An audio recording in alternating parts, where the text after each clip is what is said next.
மறக்கப்பட்ட கொலை மற்றும் காந்தியின் மன்னிக்க முடியாத மௌனம். டெல்லி 1927. போற்றுதலுக்குரிய ஹிந்து துறவி தனது வீட்டில் இறந்து கிடந்தார். அவரது பெயர் சுவாமி ஸ்ரத்தானந்த். ஆரிய சமாஜத்தின் சிங்கம். அச்சமற்ற சீர்திருத்தவாதி. கிறிஸ்தவ மிஷனரிகளாலும் இஸ்லாமிய தீவிரவாதிகளாலும் வலுக்கட்டாயமாக மதம் மாற்றப்பட்ட ஆயிரக்கணக்கான ஹிந்துக்களை மீட்டு தாய் மதத்திற்கு கொண்டு வந்தவர். அவர் செய்த ஒரே குற்றம், அவர் ஹிந்துக்களை தாய் மதம் திருப்பியது. சுவாமி ஸ்ரத்தானந்த் சுத்தி இயக்கத்தை தொடங்கினார். தலித்துகளுக்கு மரியாதையை மீட்டெடுக்கவும், தங்கள் தர்மத்திலிருந்து பறிக்கப்பட்டவர்களை மீண்டும் ஹிந்து மதத்திற்கு கொண்டு வரவும். மற்றவர்களைப் போல் அவர் வெறுப்பை பரப்பவில்லை, மாறாக மீட்சியை பரப்பினார். ஹிந்துக்களால் அவர் வணங்கப்பட்டார், தீவிரவாதிகளால் அஞ்சப்பட்டார். 1926 டிசம்பர் 23 அன்று அப்துல் ரஷீத் என்ற தீவிரவாதி பார்வையாளன் என்ற முகமூடியில் அவரது டெல்லி வீட்டிற்கு வந்தான். சுவாமி படுக்கையில் இருந்தார். அவருக்கு நிமோனியா இருந்தது. ரஷீத் ஒரு துப்பாக்கியை எடுத்தான், சுவாமியை நோக்கி சுட்டான். அதுவும் அவரது சொந்த வீட்டில். அவர் நோயாளியாக படுக்கையில் இருந்தபோது நாடு முழுவதும் கோபம் கொந்தளிக்கும் என எதிர்பார்த்திருப்பீர்கள். அரசியல் தலைவர்கள் கடுமையாக கண்டிப்பார்கள் என நினைத்திருப்பீர்கள். ஆனால் அமைதியின் தூதர் என்று அழைக்கப்பட்ட கரம்சந்த் காந்தி ஒரு அதிர்ச்சி அளிக்கும் கருத்தை சொன்னார். அவர் கொலையாளியை குற்றஞ்சாட்ட மறுத்தார்.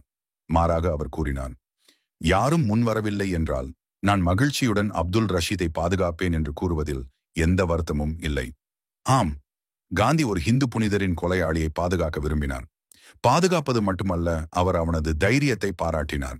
பகத்சிங், சுக்தேவ், ராஜ்குரு அல்லது சந்திரசேகர் ஆசாத் ஆகியோருக்காக ஒருபோதும் போராட முன்வராத காந்தி அப்துல் ரஷீதுடன் நிற்க விரும்பினார். இதை உள்வாங்கிக் கொள்ளுங்கள். புரட்சிகர சுதந்திர போராளிகளின் முறைகளை வன்முறை மற்றும் தவறானவை என்று எப்போதும் விமர்சித்த காந்தி ஒரு கொலையாளிக்காக போராட தயாராக இருந்தார். ஆனால் வந்தே மாதரம் என்று முழங்கி உயிர் துறந்தவர்களுக்கு இல்லை. சுவாமி ஸ்ரத்தானந்து ஒரு புனிதர் மட்டுமல்ல, அவர் எல்லா சாதிகளுக்கும் குருகுலங்களை திறந்தார். காந்திக்கு முன்பே ஹரிஜன் என்ற வார்த்தையை பயன்படுத்தினார். வாளால் அல்லது மயக்கத்தால் நடந்த வலுக்கட்டாய மத மாற்றங்களுக்கு எதிராக நின்றார். இந்துக்களுக்கு தங்கள் அடையாளத்தை மீட்க உதவினார். அதற்காக அவர் தனது உயிரை இழந்தார். எந்த மெழுகுவர்த்தி ஊர்வலமும் நடக்கவில்லை, எந்த ஊடக கோபமும் இல்லை, எந்த விருது திருப்பி அளித்தல் கும்பலும் இல்லை, இந்து உயிர்கள் முக்கியம் என்ற கூக்குரலும் இல்லை. கொலையாளி முஸ்லிம், பாதிக்கப்பட்டவர் இந்து. எனவே மதச்சார்பற்ற கூட்டம் அப்பொழுதும் இப்போதும் மௌனமாக இருந்தது. இது ஒரு மனிதர் கொலை செய்யப்பட்ட கதை மட்டுமல்ல, இது சனாதன துரோகத்தை பற்றியது. காந்தியின் திரிவுபடுத்தப்பட்ட ஒழுக்கம் எவ்வாறு தீவிரவாதிகளுக்கு ஆதரவாக நின்று இந்த நாட்டின் முதுகெலும்பை பாதுகாக்க தவறியது என்பது பற்றியது.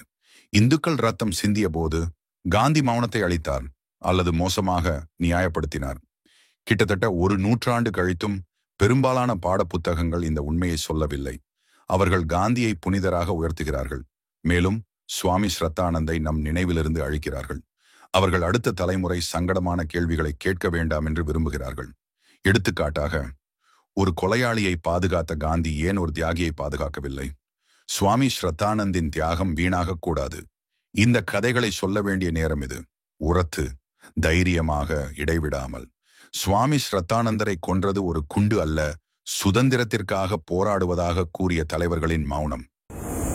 மேலும் இது போன்ற வீடியோக்களை காண தேசியவாத நியூஸ் யூடியூப் சேனலை சப்ஸ்கிரைப் செய்யுங்கள்.